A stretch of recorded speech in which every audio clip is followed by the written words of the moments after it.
mais tamit kuy door a door tamit war nga mën a dem xaw a jàngaat tuuti comprendre nga parce que jàng du wees atu la rek tey bu ñu la owoon comme kii sama boy bi comédien la mais déggul tubaab tey bu ñu ko woon mu war a def comédie France bu fa demee la lay def ay grimaces lay def nekk fa naan nii ak yooyu comprendre nga te xam nga français yi foog nga nekk di rouler air tu vois moi je me présente Marfous tu vois hier je regardais un film il y a un gars qui vient voir qui dit ça c'est un film de serpent le serpent il est méchant jusqu'à la fin du film on n'a pas vu de serpent comprendre nga donc c'est ça quoi atu la rek mais booy ay am nañ talent quoi pour le 2 mooy nag gars yi nañ jënd ticket ñëw seetaan parce que dafa war a nekk Dakar fait sa comédie bu journaliste bi bu fans bi bu mbër bi bu ku nekk comme ça après ñuy dégg ay Marrakech ñu dégg que Dakar fait sa comédie. Juste que j'ai pas l'habitude de pleurer mais bon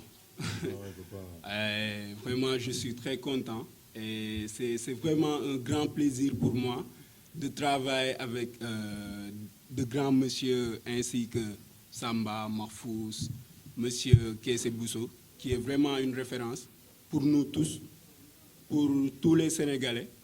Et juste, je vais rajouter quelque chose, comme que au Maroc, ils ont leur Marrakech du rire. Côte d'Ivoire, Parlement du rire. Et autre chose, nous, Sénégal, on a Dakar fait sa comédie. Donc, respect à Samba.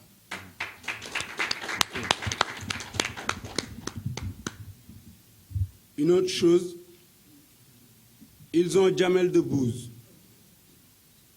C'est bien beau. C'est de grands messieurs. Ils ont Gad Elmaleh. Ils ont Ahmed Silla.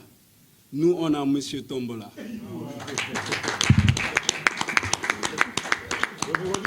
Nous, on a Abba No Stress. Nous, on a Samba Kanté, qui est un Sénégalais et qui veut vraiment aider les Sénégalais. Et tu vois ça dans ses yeux et ses actes et ses paroles. On a Marfous. On a plein d'autres. On a tout déjà. Voilà, on a tout. Et je veux juste vous donner un rendez-vous le 2 novembre. Venez, Inch'Allah. Wallahi, vous n'allez pas le regretter. On va vous régaler bien, bien, bien bon.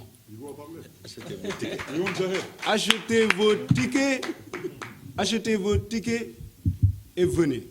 Et n'achetez pas les tickets de 5 000. Achetez 20 000 et autres. Voilà. Assalamu alaikum. maa ngi leen di nuyu yéen ñëpp ñu fi teew di kontaan bu baax a baax di leen ziar parce que bu fi Mahfouz toogee tey am na ay bor yu bëri yu ma war a fay après dinaa ko wax mu fay ma Samba Kanté kontaan nañ ci yow bu baax a baax lu may wax après nga traduiral ko kee Moussa Tombala parce que mu ngi naan moom déggu olof pulaar la dégg te duma làkk pulaar ne ko français laa dégg ak Inde Indo laay làkk wala France wala olof naa ne gërëm ñëpp parce que ku fi nekk boo sañoon di nga participer ci événement le 2 bi mais tamit nit mooy bëgg mais yàlla mooy dogal daaw am na ñu ko defoon ren am na ñeneen ñu ko def kon déwén am na ñeneen ñu fi toog amaana ñoom ñoo koy def si ngoom dañu doon waxtaanee sànq fee ne ban toogi grande salle samay texte rek la fi wax lu ma répété woon pour wax ko fii loolu la si ngoom wax kon man awma leen lu ma wax après daf may copier lu ma bëggoon wax yépp la si ngoom jël wax ko daf maa trahir mais en tout cas kontaan naa si ñëpp di wax ni le 2 na ngeen ñëw xam ni le 2 dina mel ni sombi lem buñ sotti saaku suukar ñu jebet di ko xëjoo xaru dina bëri moor dina bëri parce que si ngoom keroog ba nga ko laajee la mooy sa projet daf ne rey nit Ouais, waaw c'est vrai hein. daf ne rey nit ñëpp yow yaakaar ko fu nekk mu ne dafa bëgg la dë ku ñëw toog reetaan ba dee waaw dee bi nag waxul da ngay dee pour ñu suul la de reetaan ba dee rek ok merci beaucoup kontaane naa leen di nuyu suñu mbokku journalistes yi nga xamante ne nii ñoom ñoo ñëw pour filmer bés bi di nuyu tamit grand Samba moom mi nga xamante ne nii moom moo nekk initiative bi xaw ma tër xaw ma tisan du dëgg waaw léegi dañuy sant bu baax di gërëm parce que bu ñu xoolee daaw ñun ñoo bokkoon ci Dakar lool bi ñun ñoo defoon première partie bi ren yàlla dogal ñu bokk ci ñi nga xamante ne ni ñoom ñooy def spectacle bi muy Dakar fait sa comédie loolu nag sant la c'est parce que nit buy liggéey ci mbir dafay ñaan yàlla di yokk kon tey jii nii fi ñu toll ren bu déwénee yàlla nañ toll fu ko ëpp c'est parce que ñun ñii ñëpp nekk ay humoristes maanaam ay famille lañ ñun ñooy daje ci spectacle yi ñun ñooy daje ci cérémonie yi ñun ñooy daje feneen ak feneen ak feneen kon ñun ñii ñëpp ñoo bokk ndey ak baay Samba ñëwaat gën a jëmmalaat loolu noonu kon du ñu def lu dul sant ko gërëm ko dama fàtte présenté wu maa ngi tudd Cheikh Sarr waaw man ak Idrissa ñun ñooy def duo bi di am contentement bu baax a baax a baax a baax a baax di wax na Sénégalais yépp génn ñëw feesal Grand Théâtre yaa ngi dégg bii sax mën naa wax ak Samba ba mu wàññi ko 5000 yi mu def ko 4500 waaw ndaxte wax dëgg yàlla bëgg nañu ñëpp ñëw waaw xam nga ñëpp ñëw seetaan ci bis bi c'est parce que tamit am na ñu feebar tëdd ci lalu hôpital yi xam nga di seetaan bis bi yaa ngi dégg bëgg naa tamit Samba bis bi ñu def ko en direct ñëpp di ko seetaan ci kàttanu yàlla loolu yàlla mun na ko te yàlla mënal nañu ko daal kontaan naa bu baax a baax sama xol dafa sedd te su ma commencé jooy yaakaar naa ni le 2 dama koy manqué te bëgguma ko manqué daal sant naa leen gërëm naa asalaamaaleykum wa rahmatulah. En tout cas on remercie beaucoup Grand Samba vraiment parce que c'est pas du tout facile d'organiser des choses ici au Sénégal parfaitement à Dakar vraiment et on vous donne rendez-vous billahi wallahi on vous donne rendez-vous le 2 on mettra du feu. On mettra du feu sur la scène. Père, appelle les sapeurs. Je suis assuré. Ah. Ok, kon c'est bon. Parce que j'ai vu tous les jeunes vraiment travailler dur pour cet spectacle. Pour gagner la confiance de Samba Sow. Vraiment. Et le Dakar fait sa comédie. Vraiment billaay suñu festival la te incha allahu rabbi dinañ xam ni avenir humour Sénégal si xale yi la nekk te si ñun la nekk parce que chaque jour bu ñu fekkee dañuy jël ñu mag chaque jour ñi ndaw kan moo leen di jàppale te dafa wax lu am importance xëy na ñu ndaw ñi am na lu bëri lu nekk si ñoom loo xamante ni billaay nekkul sax suñu mag ñi mais Sénégal image la ñu xam soo amul image kenn xamu la te léegi xale yi ñu ngi góorgóorlu ci côté boobu kon loolu wax na ko Samba wax na ko sànq ñëpp ñu ngi dem léegi ci côté internet bi ci côté lépp te moom xam na ñi mu tànn fii kenn ku si nekk jëlu la parce que da la bëgg a jël dala xoolaat la xool say qualité bu baax a baax a baax soog la woo waxtaan ak yow te incha allah rabbi Grand Samba on vous donne rendez-vous le 2 incha allah rabbi doo ko regretter ci kàttan yàlla ñunti ok merci beaucoup. di leen nuyu yéen ñëpp di nuyu journalistes yi di nuyu suñu Grand Samba bi. man dama di booy di doog a dugg ci affaire yi yaakaar naa ni li ci ëppoon importance sama grand yi wax nañ ko kon instant yi aw ma dara lu ma ciy wax man en tout cas c'est un grand plaisir d'avoir participé à cette émission à cet spectacle on remercie notre Grand Samba c'était un grand plaisir parce que nous on n'avait rien à prouver on avait juste notre talent mais on n'avait pas l'occasion de le montrer mais grâce à lui on n'a plus le droit de le pleurer parce qu'il nous a donné parfaitement l'occasion de le montrer. Et Grand Samba, on vous promet qu'on va pas vous décevoir, Inch'Allah. Nous voulons les remercier, di content trop sur cette présence. Man tam di wax ci mbolo parce que suma waxé rek damay ré quoi. OK.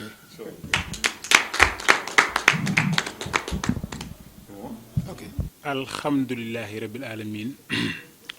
Gannaaw ba nu sant yàlla julli ci yonent bi ñu ngi sant suñu ñaari waajur di am mbégte ak kontante boo xam ne Pata Mbëf la di nuyu journaliste yi fi teew yëpp di nuyu képp ko xam ne teew nga fi maa ngi am mbégte ak kontante di nuyu l'initiateur Samba Kanté di nuyu Keysi Bousso di nuyu Moussa Tombala di am mbégte boo xam ne bu yaatu la bu Pata Mbëf jàkkaarloo ak yéen man nag je me présente je suis Cuq l'imitateur di am mbégte ak kontante ci Dakar fait sa comédie bu ñu jëlee comédiens yi nga xamante ni bii ñu ngi góorgóorlu def ay jéego Samba jël leen wane leen loolu amuñu fayam quoi li may wax rek gëm-gëm rek moo am solo te li yàlla nam war na te lu jot yomb li yàlla nam ak li jàmbi bëgg suñu bokkee daje bàyyi li nga bëgg topp li yàlla nam ndax bu yàlla namee jàmbi nam nami yàlla mooy nami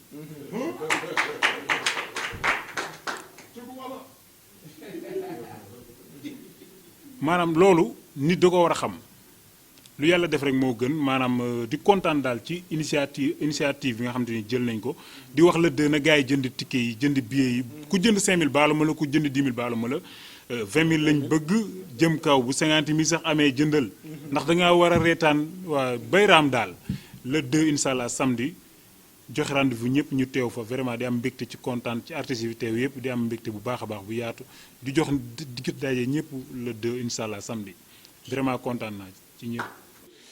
Je me présente, je m'appelle Samba Kanté, je suis producteur du Samba Show et aussi du festival Dakar fait sa comédie. Donc demain au Sénégal, parce que le Sénégal c'est mon pays, l'un des pays les plus enviés au monde. Sénégal, comme on le sait tous, c'est un pays démocratique où les cultures se mélangent, où il n'y a pas d'embrouille, pour ne pas dire le mot guerre. Voilà, et on s'unit pour rigoler, manger autour d'un bon tchèb et d'un bon mafé.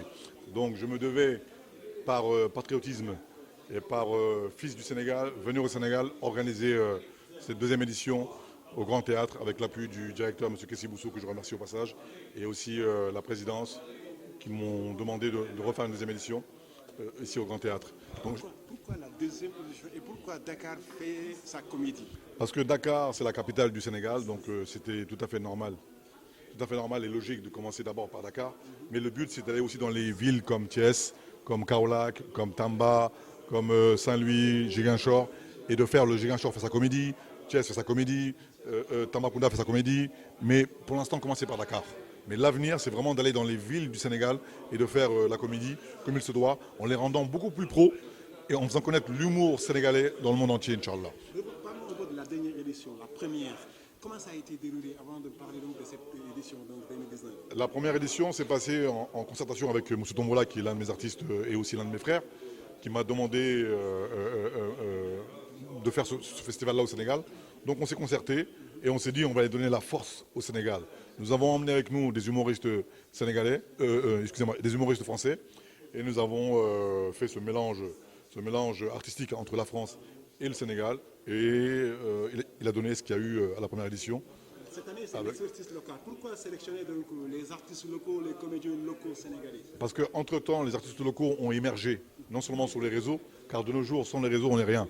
Et en ayant vu Marfous, Doudou, Abba, Shingom, Jao Ketchup, c'était mon devoir de venir d'abord commencer par eux, avant même d'emmener les autres de Paris, et de faire en sorte que ce show soit d'abord vu par les Sénégalais du monde entier, parce que le Sénégal est aussi doué en humour, qu'aussi doué dans la gentillesse et dans l'hospitalité. C'est la raison pour laquelle ils sont présents sur les réseaux sociaux, c'est la raison pour laquelle vous les avez sélectionnés, parce qu'ils sont, on peut dire qu'ils ont beaucoup de vues. Ce ne sont pas que des vues, parce que si on avait que des vues et sans talent, ça ne servira à rien. C'est parce qu'ils ont d'abord beaucoup de talent, dont Marfous, beaucoup de talent, dont Shingom, dont Jao Ketchup et tant d'autres que j'ai oublié au passage, et Mbo le Caméléon aussi. C'est parce qu'ils ont d'abord le talent avant tout. Le talent, et ensuite les gens qui les suivent. Ceux qui les suivent parce qu'ils sont marrants, parce qu'ils les font rire. En fait, ils font vivre à ces gens-là ce qu'eux vivent au quotidien, mais derrière. Donc c'était mon devoir d'abord de les mettre en avant à travers leur talent, et après aussi le côté fan qu'ils ont sur les réseaux sociaux. Alors, le coût donc, du festival, Dakar fait sa comédie. Le coût, la sélection, le budget aussi, parce que c'est du lourd ça. Très bonne question. Faut savoir une chose, c'est que je finance de ma poche, avec l'aide de l'État. Mais la première édition a été financée de ma poche. Ça, je le précise. J'ai pris mon argent, je suis venu au Sénégal, parce que je crois à mon pays. Et j'ai envie de l'aider dans l'humour. Donc j'ai pris mon argent propre, je suis venu, j'ai financé le festival. Et entre-temps, le président m'a appuyé avec la première dame. Voilà. Et aussi le Grand Théâtre. La dernière question, en dehors de la comédie, qu'est-ce qu'on va s'attendre? Il y aura du spectacle musical ou bien la comédie musicale? Alors, comme vous le savez, nous avons invité Sidi Diop et Bastion. Donc il y aura un cocktail Molotov de la musique et aussi un mélange de danse dont vous verrez le 2 novembre si vous venez, Inch'Allah. Et la corde sautée de Mr. Tombola? Ah oui, ça on n'y passe pas, c'est obligatoire. Corde à sauter, on n'a pas le choix, Inch'Allah. Jaajëf.